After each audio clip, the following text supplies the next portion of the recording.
नमीश आहूजा जी पटियाला से। श्री हरिवंश। राधा वल्लभ श्री हरिवंश। महाराज जी आपके चरणों में कोटि कोटि प्रणाम। महाराज जी श्री जी की कृपा से मैं 7 साल से प्रतिदिन मंदिर जाता हूँ, प्रतिदिन नाम जप भी करता हूँ, पर मेरे जीवन में जब भी कोई प्रतिकूलता आती है या कोई कार्य सफल नहीं होता तो मेरे शरीर के रिश्तेदार मुझे कहते हैं, कहाँ गए तुम्हारे भगवान, प्रतिदिन मंदिर जाने का क्या फायदा हुआ। जब वो ऐसा कुछ भगवान के विषय में बोलते तो मुझे बहुत गुस्सा आता है। महाराज जी मेरा मार्गदर्शन करें। देखो, अज्ञानी जन तो कुछ भी बोलते रहेंगे। अभी मंदिर जाना या कुछ भी सत्कर्म करना नई खेती है, पर माल तो पुराना ही खाना पड़ेगा। अभी जो पूर्व स्टॉक है गोदाम में वही चलेगा। फसल आगे वाली जब आएगी तो उन जो भी प्रश्न करें कि मंदिर जाते हो तो क्या हुआ, तो किसान पहले खेती तैयार करता है, फिर बीज बोता है, फिर सिंचाई करता है, महीनों सेवा करता है, खूब पैसे लगाकर उसे बल प्रदान करता है खेती को। फिर जाके जब राशि का समय आता है, जैसे निकल गया, अब 1 मन गेहूं बोने वाला 60 मन गेहूं उसी से काट रहा है। अब जब 1 मन गेहूं फेंक दिया और दूसरे दिन उसके पास रोटी के लिए नहीं, अब उसे कोई उपहास करे कि बेवकूफ़ है ये, फेंक के आया 1 मन, कम से कम पिसवाता तो 1 हफ्ते चलता, क्या करेगा वो 1 मन। तो चुप रहो, 4 महीना चुप रहो, इसके बाद वो 1 मन 60 मन तुम्हें जब देगा तब उसको बताना कि ये देखो 1 मन फेंका था, अब 60 मन आया है। तो अभी आपका मंदिर जाना, भगवत आराधना करना, ये नया कर्म है।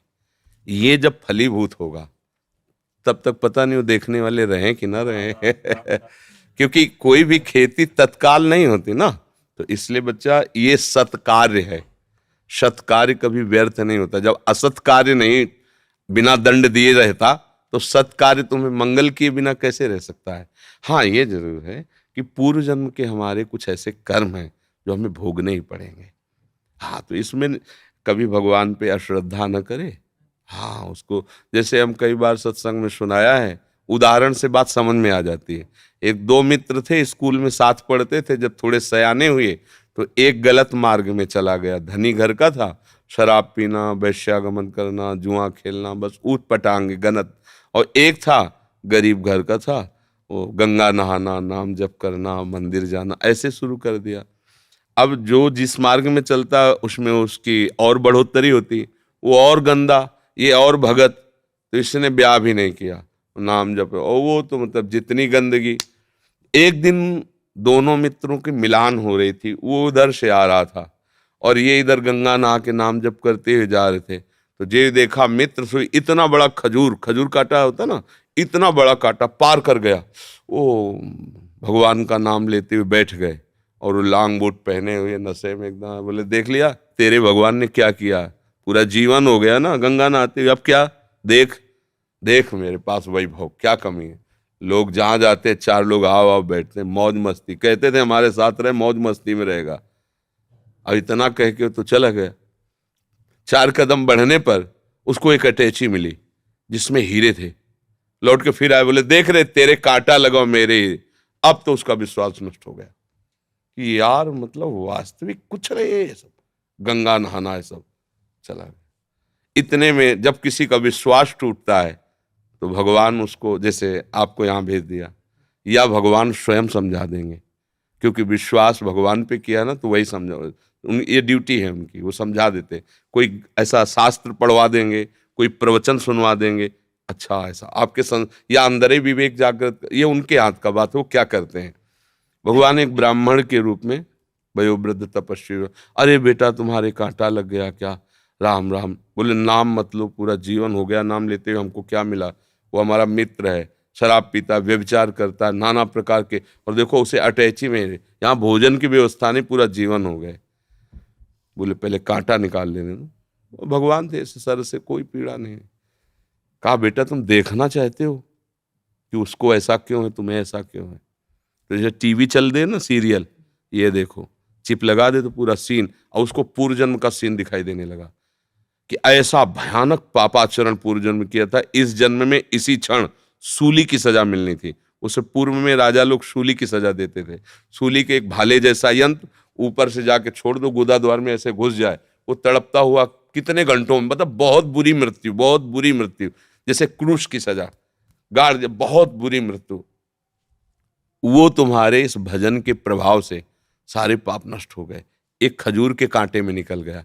अब तुम्हारे पाप नष्ट हो गए, अब ये पुण्य और पीछे का पुण्य दोनों मिल रहे हैं। आगे चलकर तुम्हारी ऐसी उन्नति होगी जो सदा सदा के लिए सुख प्रदान करेगी।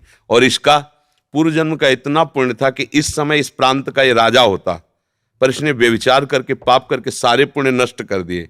अब इसको जो एक अटैची में हीरे जवाहरात मिले खाली, बस समाप्त उसका पुण्य। इसको जहां भोगेगा तहां पूर्व का पाप और अभी का पाप जब मिलेगा तो ऐसे ब्लास्ट होगा कि देखने लायक नहीं रहेगा ये। अब उसको विश्वास हुआ कि हाँ ये बात, बोले तो कभी हम नहीं छोड़ेंगे भजन। बोले हाँ, भजन व्यर्थ नहीं होता। वर्तमान में देखा जाता है कि सत्य से चलने वाला, भजन करने वाला दुखी हो सकता है, और गंदा आचरण करने वाला बढ़िया। पर ध्यान रखना, वो बढ़िया तब तक है जब उसका पूर्व का पुण्य चल रहा है। जहां वो खत्म हुआ फिर देख लेना क्या बढ़िया है। हमने कई बार सत्संग में भी बताया कि एक पूर्वाश्रम में जब हम थे तो वहां आते थे ठाकुर राघवेंद्र सिंह, थे भी ऐसे ही एकदम 20 आदमी राइफल लिए उनके पीछे चले। जब जैसा मन है जिसको जूते से पिटवा दिया, जिसकी माई बहन की तरफ गंदी दृष्टि उठवा लिया। और उनका भाई सुरेंद्र राक्षस समझो, ये मतलब कोई कथा नहीं कह रहे, घटना। हंसिया से काट देता, बड़े बड़ों को चीर। और बड़े बड़े अधिकारी वो जमींदार उनके यहाँ मतलब महल बना हुआ, आज भी महल बना हुआ उनका। समय जब गिरा तो बड़े वाले को एड्स, राघवेंद्र सिंह को। अब मुंह छुपाए, कानपुर में दवाइयां चल, वो मरा।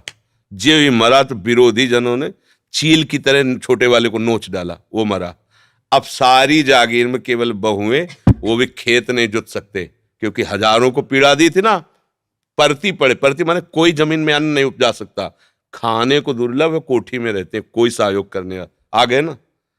रावण की खोपड़ी को जब बंदर लात मारते थे ना, कटी हुई खोपड़ी, तो मंदोदरी रो के कह रही थी, राम विमुखस हाल तुम्हारा और रहा न कोकुल रोवन। एक समय था कि जब चलता था रावण तो पृथ्वी कांपती थी, दिग्गज चिकाड़ते थे। वही भगवान के विमुख जब हुआ तो लात मारते थे खोपड़ियों, फुटबॉल की तरह रावण की खोपड़ियां। हाँ, राम विमुख हाल। तो हम लोग क्या वर्तमान को देख करके अंजाद लगा लेते हैं गलत है या सही।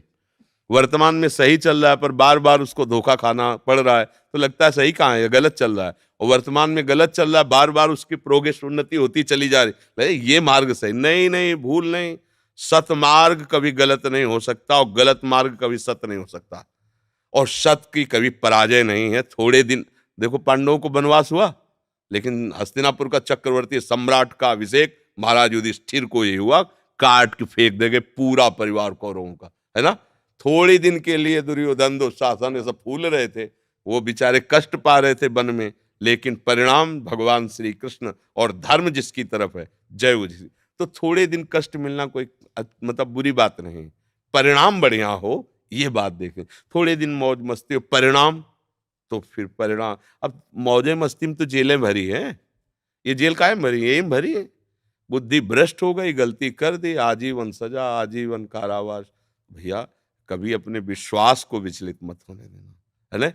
वो ऐसी शक्ति हमें देना दाता, मन का विश्वास कमजोर होना। कहीं से भी बात हो, अपनी बात, अरे हे प्रभु मुझे ऐसी सामर्थ्य दो कि आपके प्रति कभी मन का विश्वास कमजोर न होने पाए। ये माया करेगी, लोग ऐसा उपहास करेंगे बड़े भजनानंदी मन के हो गई ना किडनी फेल